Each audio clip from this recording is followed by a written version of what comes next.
qualifier. Chris Dempke, this is the third quickest blown run in history. He goes 5:25 and disposing of Aaron Tatum, who almost ran him down. A spectacular race car right now Jerry Mattern's got right there. Chris Dempke doing a great job here. They've had great success here in the past and looking red hot right now. That was a 5:28. The 5:25 came earlier. Now how about Sidney Frigo taking on Ryan Copeland? Yep, Sidney goes the distance, gets the win. He had struggled a bit.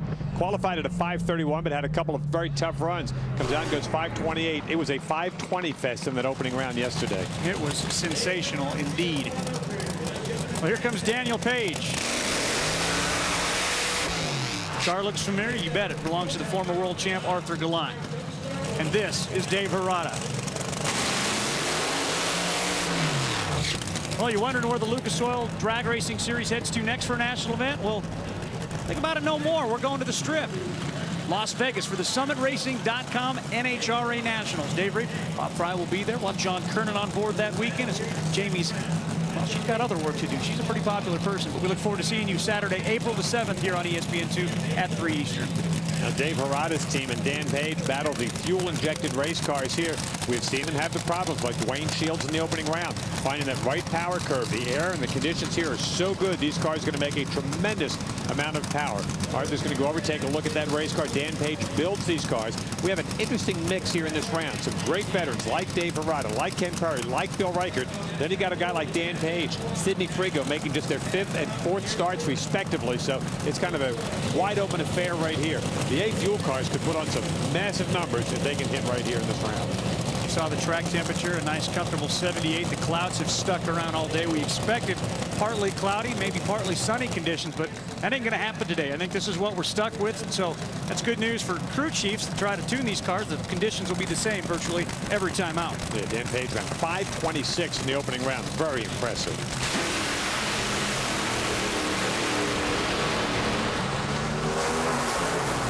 He goes 5:32, 270 miles an hour. It was a wire-to-wire job as well. Dave Harada had troubles on the starting line. He left first, but that was about all that went well for Dave Harada. So we checking down the far end. Here's Jamie. Well, Ken Perry's down here advancing on to the semifinals. Ken, you can see your grandson on the side of your car. It's your youngest grandson. What would it mean to take home a Wally today? Well, he just had a birthday, so it'd be extra special for him. And we've been off for a year, so one for us would be great too.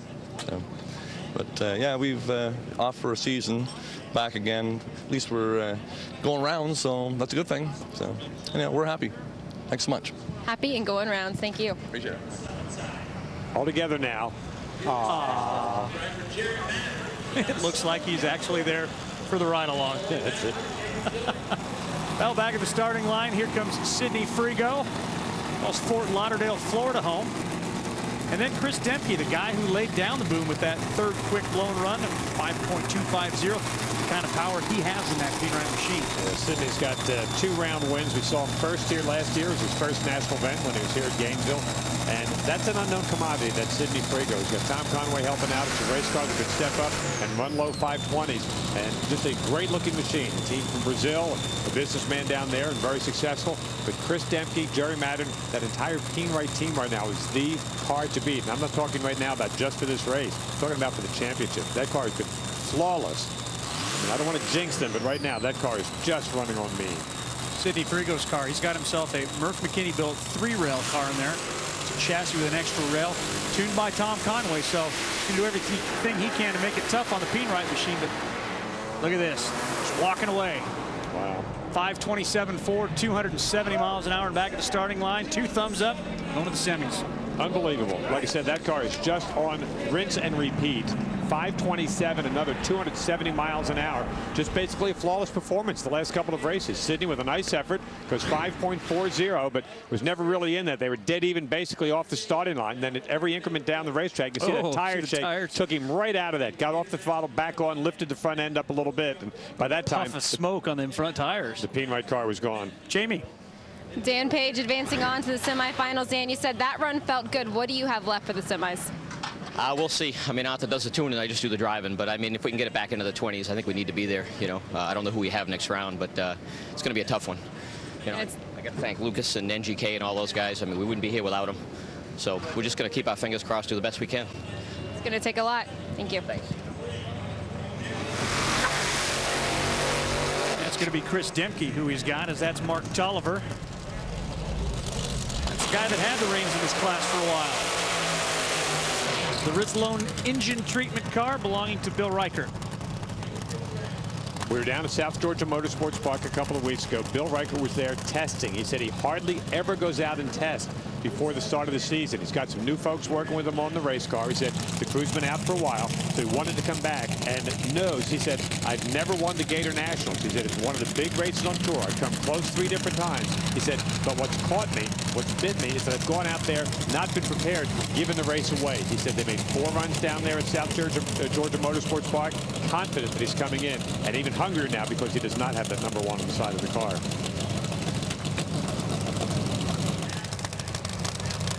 You can see the family inside of Mark Tolliver's machine. Good looking crew there. See John Fink in round number 1. And again, this is a very solid race car. They've been running 530s, stumbled a bit in the opening round, got the win with the 556. I don't believe that gets you past Bill Reichert here. Tolliver deep stage. Turned out the top bulb. But Bill Reichert turns on the win light. Goes 524, 265 miles an hour. That's darn near low ET for the weekend. Missed that. Just a foul. Nice run from Mark Tolliver at 537, but you can watch them. There you go. They rolled a little bit deep there, and that may throw some of the drivers off, but Bill Reichert's a great veteran here. The numbers are a little skewed on the reaction now because of that staging, but the Rizlone car may have caught a cylinder there right at the end, but 524, 265 is a very solid run. Jamie? Chris Demke's become quite a fixture down here at the far end. Chris, you're always so excited when you get out of the car, when you're going rounds. How do you get ready for the semis?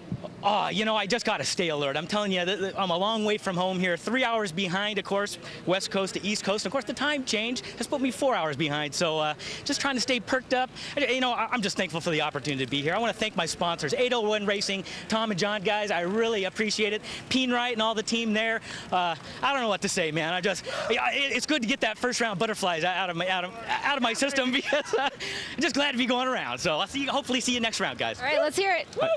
I don't want to throw him way out of whack, but you take a look at your semifinal matchups. 2 fuel cars, 2 blown cars. But if he came out from the west to the east, that's 3 hours. The other hour would only make him 2 hours behind. He's really going to be screwed up now. I get lost this whole time of year. It takes everybody a little while to get back on this daylight savings time hour swap back and forth. But you see how the semifinals stack up in Top Alcohol Dragster.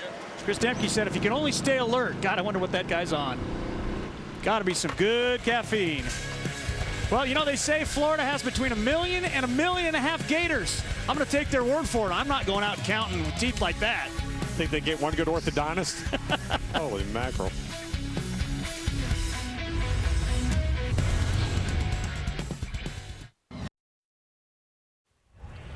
Dave Reef, Bob Fry, Jamie Howe back with you from the Tire Kingdom Gatornationals at Auto Plus Raceway, Gainesville, Florida.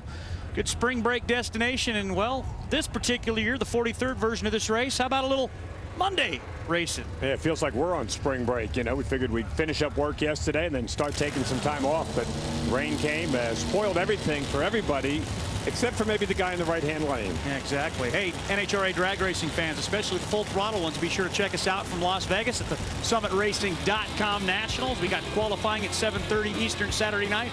Finals Sunday evening at 7 Eastern. And don't forget about our ESPN3 coverage, Friday second session qualifying. Check NHRA.com for that. And, of course, final eliminations at 11 a.m. local time. You can watch all of it live on ESPN3.com. Burnouts are complete. That's John Lombardo and Paul Gill. They represent 1/2 of the semifinals on this finally beautiful sunny day here in Gainesville, Florida. And coming up next, it's going to be Frank Manzo, Mickey Farrow. Compared to the other 3 in this group, John Lombardo is like a newcomer. I mean, he's been around the sport all of his life. His dad, as we've mentioned before, was a great funny car driver. But you got Gill, Farrow, and Manzo, 3 of the mainstays of the alcohol funny car class in the northeastern part of the country. Unusual to see a Division 7, that's a West Coast car, come this far east to race. But wanted to come here at this racetrack, give it a shot. He's already had some tremendous runs, 5.50. Paul Gill is a 540 race car when everything goes well. We've seen him here at Gainesville in the past, run 540s. He's got to get the car off the starting line, and we've got to find out how he put it together. They had lots of time because of the rain. Exactly, and he did that rain dance, and we're going to blame him for the reason we're here, which is fine. Yeah. Monday, we got some sun finally, and I want to ask you about that because when the day started, there still was that low cloud cover, and it was cool. But coming back down to the compound now, it's warming up. Yeah, it's going to change significantly between now and the final round later on this morning. But Paul Gill with a very good race car. Lombardo is probably on the top of his game right now. As they get set to go, remember they threw the rods out of Paul Gill's car in that second round.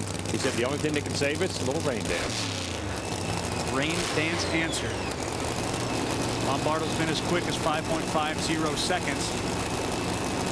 Conditions good enough, we can still see a 540 run. We should. I mean, the track is awesome here this morning.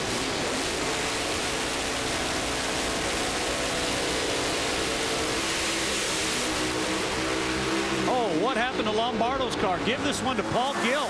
He put it back together and he put it into the finals here at the Gatornationals. 557, 257 mile an hour. Tell you what, you've got to give him and his team a lot of credit. I mean, they faced some adversity yesterday when he really smoked the motor out of that. These are not really heavily financed teams.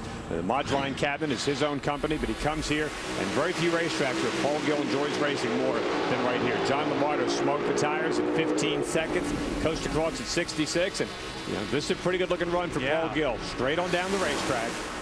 An excellent run. He's got that Mustang body on it, very aerodynamic, and he's into another final round here in Florida. Well, will he take on that man, Frank Manzo, or this man, Mickey Farrow? This is going to be a great matchup. I know guys don't like to dwell too much on the past, but Frank Manzo just had a hammerlock over Mickey Farrow. 12 times they've met, 11 wins for Frank, 8 in a row. And Mickey Farrow feels that this might be his opportunity because he's about as close performance-wise to Frank as he's been. He's got the Rygo hydraulics, the green stuff, great folks supporting him, an excellent crew that's been together for a while. So this could be an interesting matchup.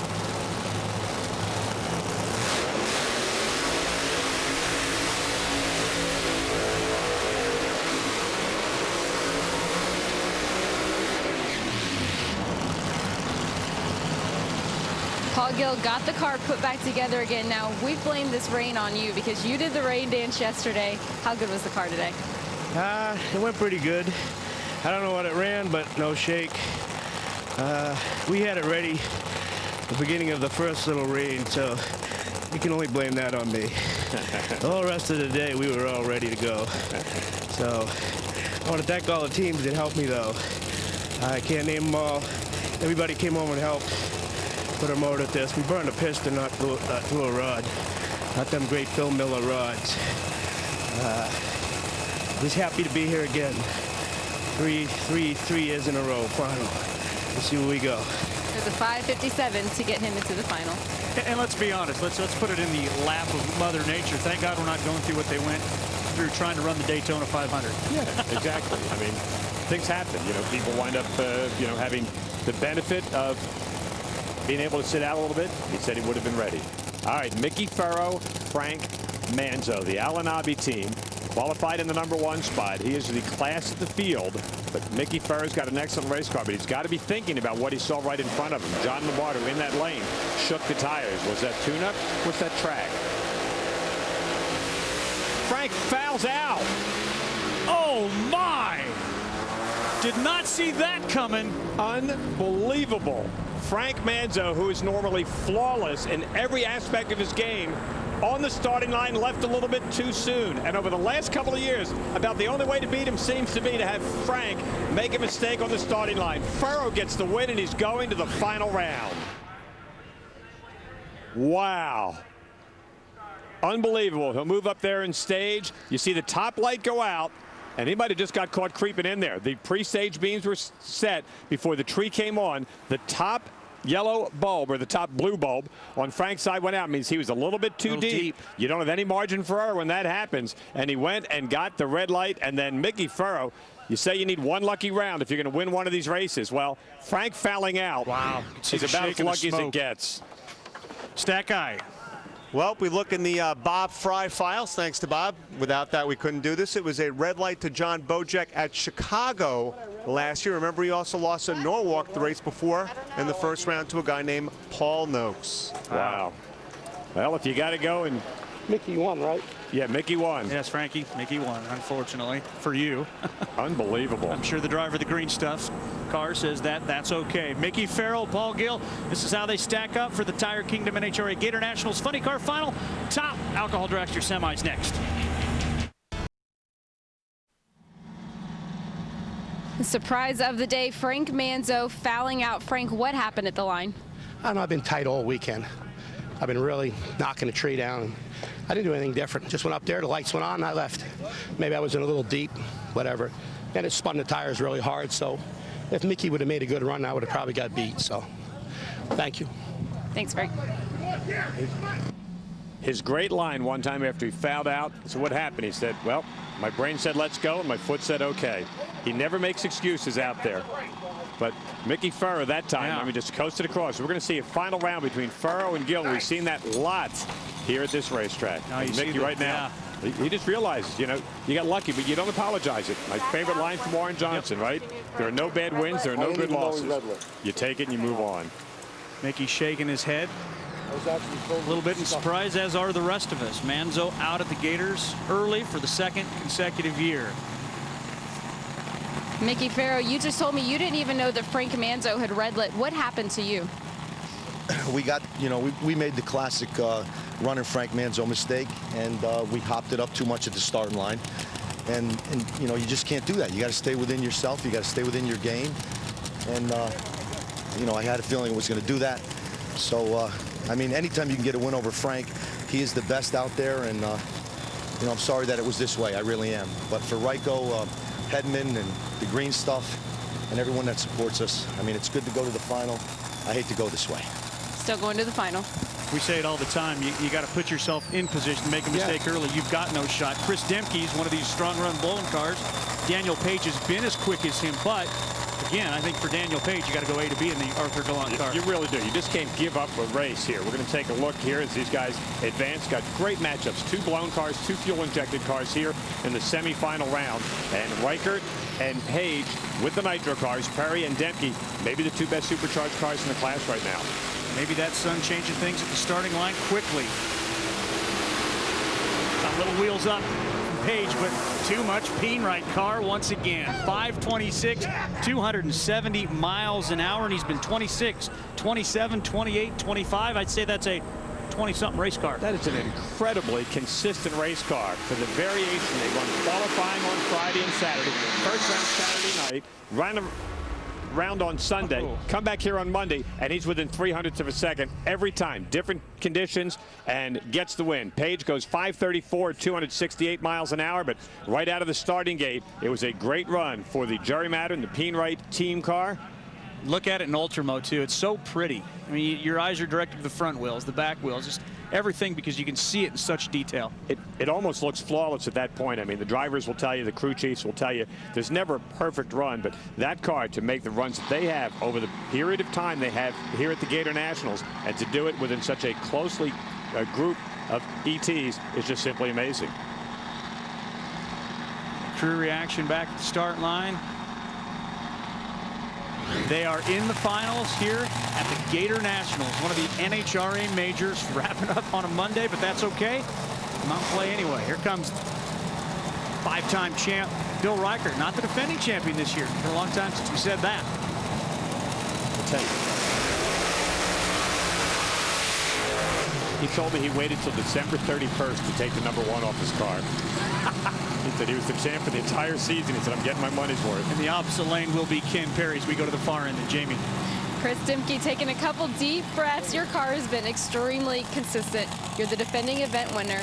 Do you have enough to win in the finals? I think we do. You know, I'm telling you what, rain delays and everything have pushed this out a little later than I like, but I swear back in my pit, I've got the dream team of a crew. I've got Jerry Madden, team owner and crew chief, my brother Mike Demke, and Joe Cole turning wrenches on the motor, Kevin Watson doing the clutch, Mr. Man keeping the motor lubricated, and I've got Adam Rhodes helping out, reading the track and helping out, man. Best bunch of guys I could ever have, and the performance of this car proves it. So I think I got something for whoever I got to race in the final. I'm ready for him. Woo! Thanks. Perhaps it's that Waffle House breakfast we all shared this morning. Huh? You want to talk about an excitable young man? Whoa. Whoops. That kind of surprised him a little bit. I will tell you this, and I've never been afraid to go out and make a prediction. He said they're running good. They got something for whoever is in the finals. I don't think it's 526 gets the lane choice. Let's find out.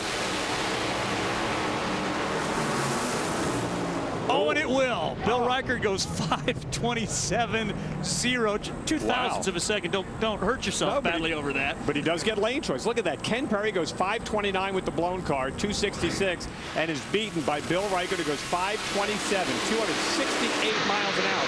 Sensational drag race right there. Great run, and Bill Reichert, the champ, wants to put that #1 back on the car. He'll take on Chris Dempke in what is turning out to be just a classic confrontation between two of the best cars in the country. Somehow with those new rules, it'll allow more national events. We could see these guys posturing against each other all season long. Well, here's how it stacks up. Ken Perry comes up just short to Bill Reichert. Chris Dempke, sorry, Bob, his lane choice in the finals. Thanks. My bad. Bill Reichert is making a statement early in 2012 at the Tire Kingdom Gatornationals. He wants the #1 back on the side of the Rizlone car, and if he can get a Gatornationals win, he just might do that. He's one step away, Jamie. Bill Reichert advancing on to your 45th career final. How ready are you to get that #1 back on the side of this car? Oh, I'm itching to get the #1 back on the side. We've had it on there for a long time and did real good with it. We'd sure like to get it on there again. The Bars Leaks Rizlone car is running pretty good this weekend. Got to thank NGK, Redline Oil, the Clevite bearings, all those people who supply us with stuff, and we're just down here having fun. Look at that smile. It says it all, doesn't it?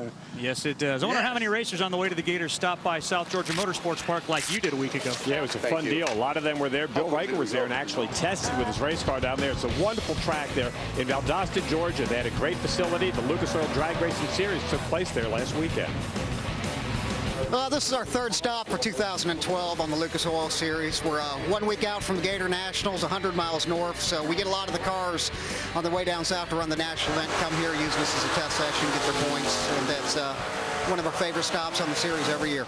This is a great facility, isn't it? It is. You know, the Wood family that owns this, they own CSR Performance Products. They've been in racing for decades. Their daughter runs in the series, so they understand the needs of the racers. They really put together a great track surface here, great pit area. The racers love coming to this place. Roland, tell us about your facility here. Well, we have a 350-acre multi-purpose facility which has a quarter-mile NHRA drag strip, half-mile of shutdown. We have a half-mile asphalt speedway, and we're putting in a tractor pull facility right now. You guys run a lot of events. Got the Lucas Oil race here, but you're big on your Summit ET cars too, aren't you? Yes, we are. We have found what works for us here is we do our program once a month. We run a points race on Saturday and one on Sunday, and that's what we find works for us here. You've gotten rave reviews from the pro teams that come down here to test your track. They love it.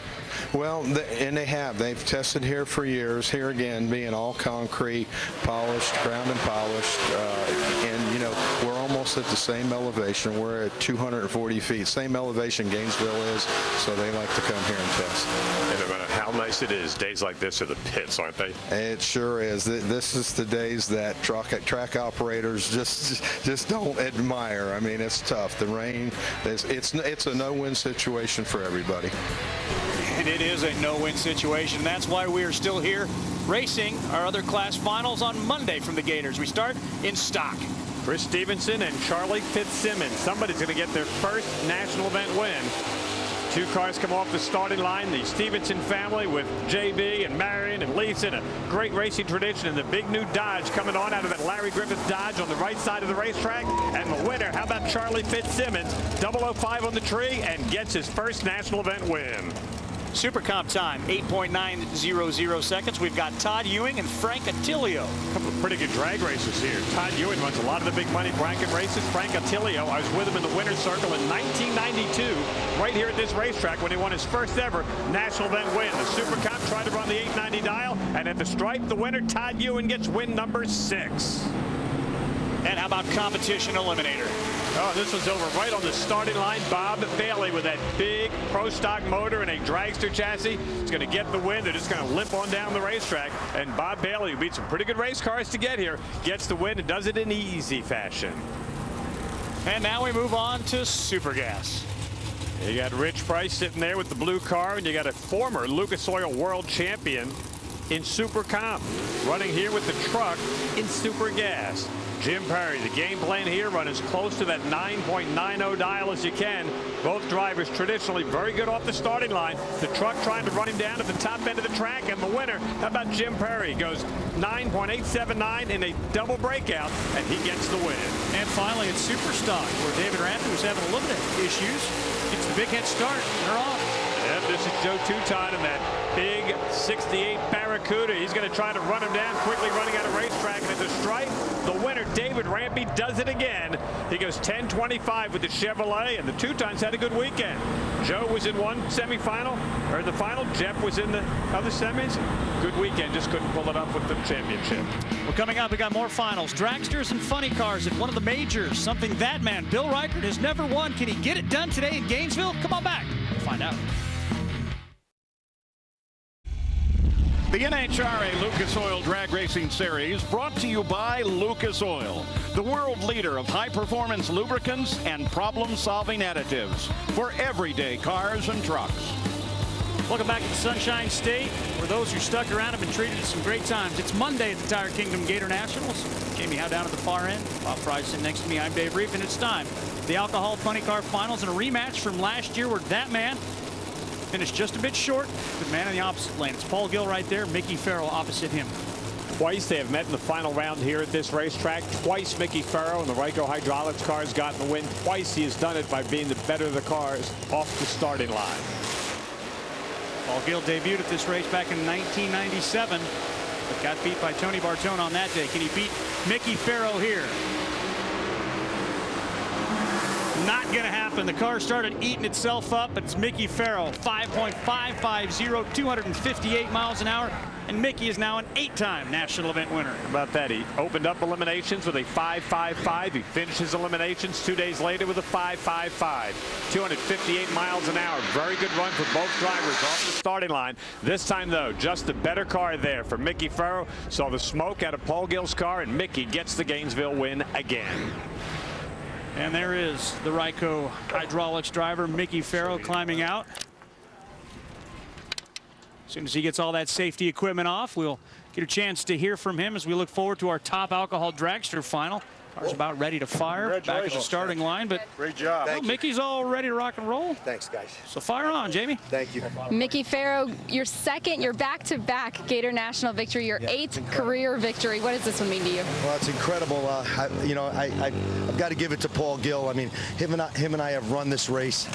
All 3 finals was against Paul. So, those guys are really great guys, and they're friends of ours over there.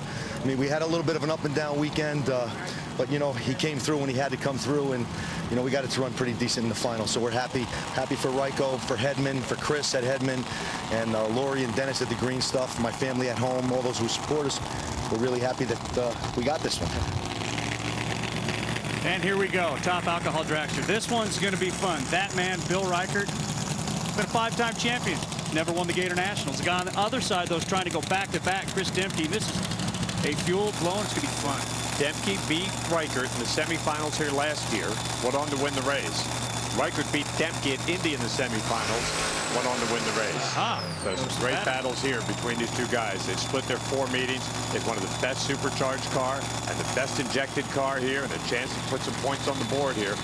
The right-hand lane seems to be the favorite lane. Of course, a lot of the higher qualified cars took that in the opening stanza, but right now you got Bill Reichert in the injected car, the A-Fuel car, who told me last week at that South Georgia Motorsports Park, I want to win Gainesville. I've never won it. It's one of the majors. Took Chris Dempke a long time to score a national event win. Now he seems to be ripping them off left and right, and this one could be a big early season score for the Green Right team to pull it off.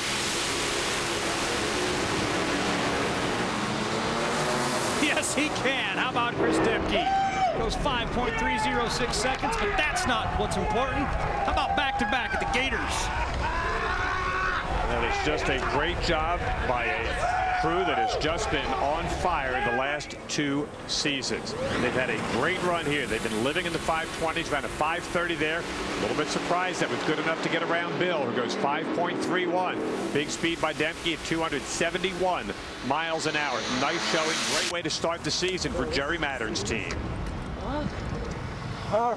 Chris Dimke still climbing out of his car to collect his Wally. Back-to-back Gator National victories. Chris, you've had a stellar start to the season. Great year last year. What's been the turnaround with this team? Oh, you know, Jerry Mattern just makes a monster of a motor. This thing just, I don't know what to say. That car just hauled butt, man. You know, I can't thank that crew enough, man. My guys are just the best. And of course, without my sponsors, Peenright, NHRA, BG Detection, and AFCO, and of course, brought on 801 Racing, Tom and John, helping me out with their Revolution oil powered by Clean Boost. That stuff is like liquid magic, man. And oh, well, I got to once again thank all of my friends on Facebook, all my fans. I mean, I can't tell them how cool it is to get back after every round win, whip out my phone and check for all the congratulations they're giving me. I mean, it just means so much to me, man. And hey, the competition, I got one word for you. You better look out, because there's a new sheriff in town, and his name's Chris Dimke. Look out, Chris. That old sheriff that wants a job back standing right behind you, man. This one's going to be good. We go down the road here in 2012. And speaking of the road, next up, the Lucas Oil Drag Racing Series heads to Las Vegas for the SummitRacing.com Nationals. Be sure to check us out April the 7th at 3 Eastern. For Bob Fry, Jamie Howe, and our entire hardworking ESPN2 crew, thanks for joining us today. I'm Dave Reef. We'll see you next time from Las Vegas. But how about it today for Mickey Farrow and Chris Dimke for taking a bite out of the Gators.